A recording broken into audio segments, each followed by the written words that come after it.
Hey everybody, this is Mike Browning, driver engineer, station 32 on the A shift. Today we're going to go over the standard frontline chainsaw that you find on our frontline apparatus, parts, components, service, and operation. With that said, let's get started. Basic components, we have our chain brake. Prior to starting the saw, you want to push that forward. In the event of a kickback, when it's pulled back like this, if the saw kicks back, it locks the chain out, stops it from spinning. Even if you have your finger on the trigger, giving it gas, it's a safety feature. You have a decompression valve on the top. Prior to starting or each pull, you need to depress that, which this one's already depressed.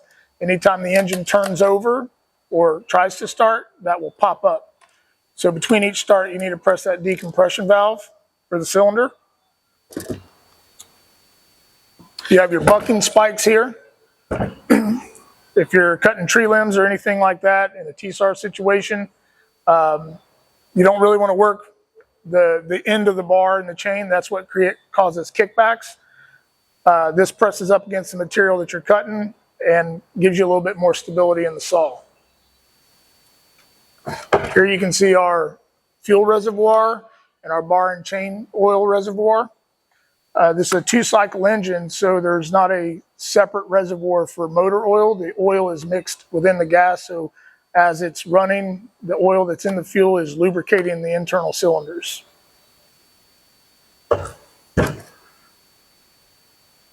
Here's your start switch. You have a 2-stage choke. Full choke is all the way down. Half choke, one up. When you hit the button, it goes into running or in the I position, and then one more up is stop. With a choke, what you're doing is similar to a carburetor. It's closing off any air that's coming into the saw, which makes it a fuel-rich environment, which makes it easier to start. So you go a full choke, a half choke, and after it's started, hit the button, and it goes into run. We have our air filter back here. Take these off. We're going to go over later about your service when you're cleaning saws post-use. This is something we're going to cover later. Our spark plug is back here with our tool. We can pop this off and remove the spark plug, clean any excess residue or anything that might prevent it from firing smoothly.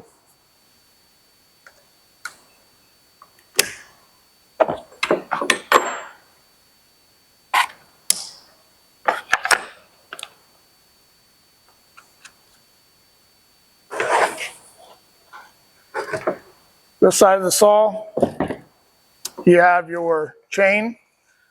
Now you notice this, spins freely. When that kickback guard lock engages, the chain does not move.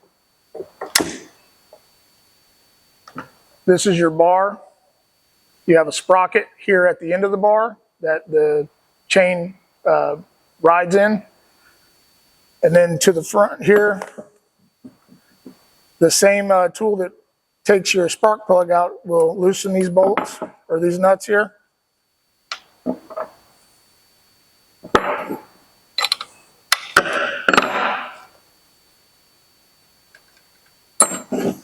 This guard plate comes off. In the center here, you need a flathead screwdriver. Some of these tools have a Torx bit tool on it. You need the standard flathead screwdriver, and that is to loosen and tighten your chain.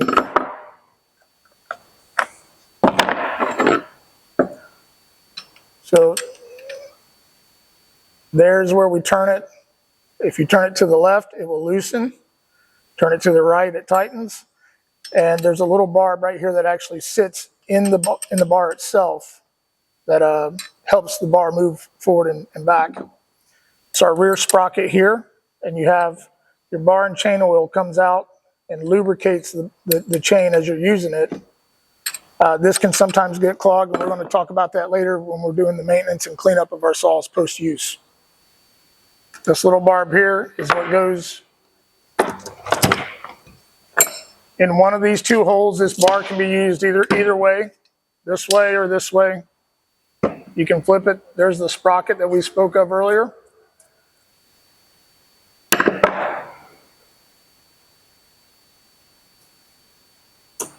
Now, when you're disassembling the saw for cleanup, like post-use, or if you come in and the shift before, maybe you used it and the saw got put away dirty, you're going to wipe all this down. This area is going to be oily. That's normal due to that where the bar and chain oil comes out. What you want to do after you wipe it all down, spray any debris out of the oiler, the sprockets, spray the groove of the chain, of the bar, pardon me.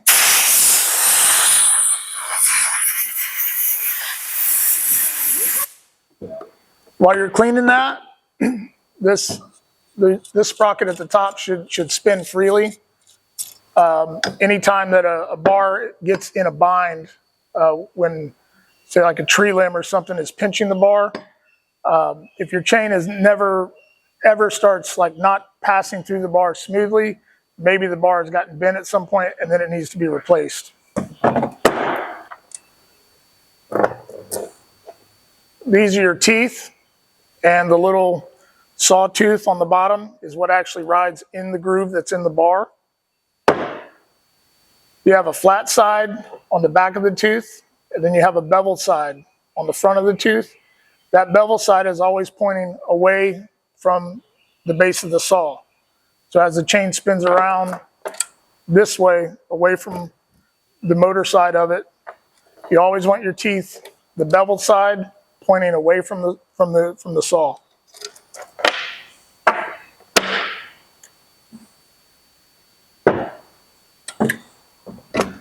Now, to put the chain back on the bar and back on the saw,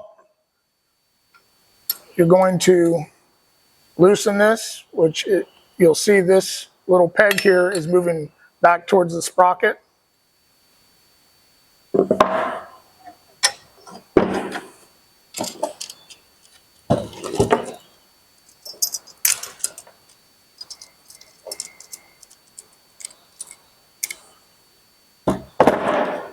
Turn the saw on its side.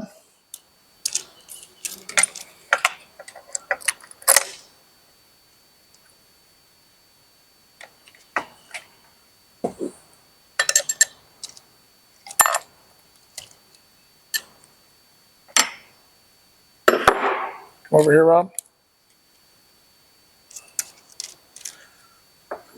So just the same as the teeth ride in this groove on the bar and around the sprocket, this rear sprocket that's on the motor, this is what spins it. You need those teeth to line up there, and you can see that little barb is sticking up through one of the holes. Once you get that started, it doesn't have to be perfect. Get your teeth started, and then slowly tighten, and you'll see the chain start to get tension. Once you've got enough tension to where the chain is sitting in the grooves of the bar and around the sprockets, you're going to put your cover back on. And again, you don't want to over tighten this at this point. So take note that the bottom of the saw teeth there, or you can pull them and you can see the bottom of them. That's a good gauge. Put the cover back on and just hand tighten the nuts that hold the cover on.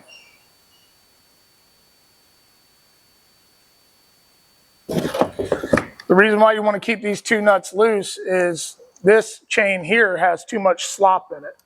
So if the chain is sagging like that or it's too loose, it's easier for it to foul or come off. So since we left those loose, you'll see the tension there of the chain. We're going to turn it to the right, and you can see the bottom of the chain will start to tighten up around that bar. Again, make sure those teeth are in the groove. Snug it up there. When checking for tension, again, you don't want the bottom of this chain to come out of the bar, that groove in the bar.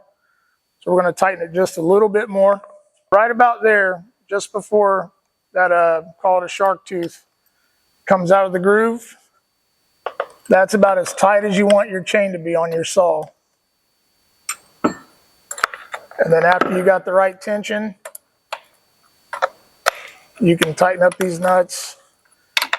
Once you feel tension, just a quarter turn after that is as tight as you need to go. If you tighten this too much, the flywheel that's around the behind the sprocket, it may not spin. If you're not wearing gloves, or you should be wearing gloves, but grab a towel, grab the tooth, and pull, and that chain should just travel nice and smooth like that. If it's too tight, loosen up the nuts again, and then back that screw off, maybe a quarter turn at a time. And again, check the tension. That's traveling pretty smooth. So we're going to start talking about morning checkout now. We went over how to assemble the saw, cleaning it. Now in the morning time before you start it, this reservoir is for our bar and chain oil. Lay the saw on its side, twist that, and just fill it just below where the cap screws. This one's pretty good.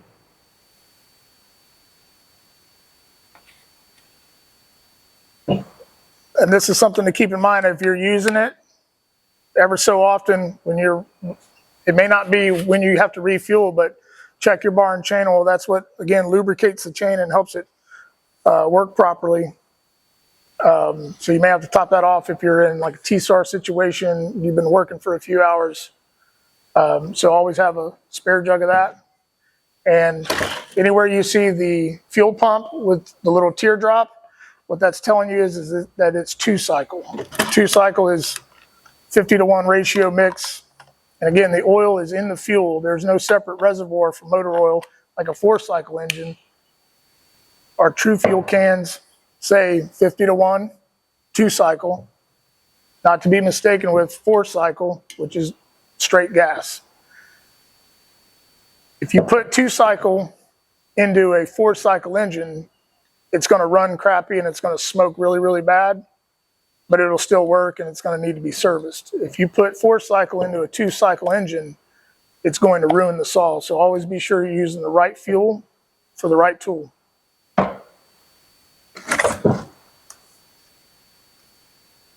Now we're going to talk about how to start the saw first thing in the morning when it's cold. So always set. We've checked our bar and chain oil. We've checked our fuel. We've pressed our decompression valve. We've got our chain brake on. Remember, pulling it back unlocks it. In the event of a kickback, your wrist is going to stop it.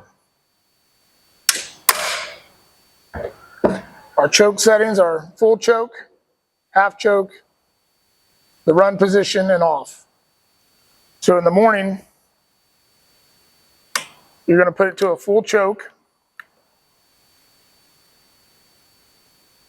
And you can either put the saw on the ground with your foot on it and pull up, or if it's locked, you can stand and drop start it. That's the half start that we talked about. After it turns over once, move it to half choke.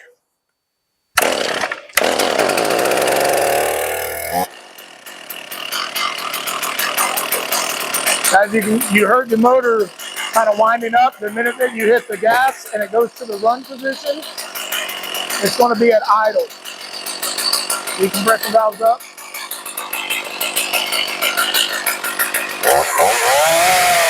Couple things you want to do as you're running the saw. Again, start with a full choke, then move to half choke. Once you get the saw started, you want to give the saw a few minutes to just sit and idle. You don't want to get right on the gas and throttle it up full blast. Again, that oil is mixed in with the fuel, so it needs to run a little bit to let the cylinders and seals and everything get lubricated. If you hear any pops when you first start it and you're going full throttle, you're fouling it. So again, after you start it, it's going to go to a high idle. The minute that you hit the throttle trigger, it's going to kick down to idle. Just give it a couple minutes, let it warm up. Very carefully, something I like to do to make sure that my the oiler for the bar and chain oil is working properly. Very safely, very carefully. You don't want to ground this chain into the grass or concrete. This is, unlike a K12, this is just used for cutting wood or a roof saw, roof components. So you want to very carefully, while it's running, hold your saw about that far from the ground and go full throttle. And as it's running, you will start to see a little strip of oil go on the ground.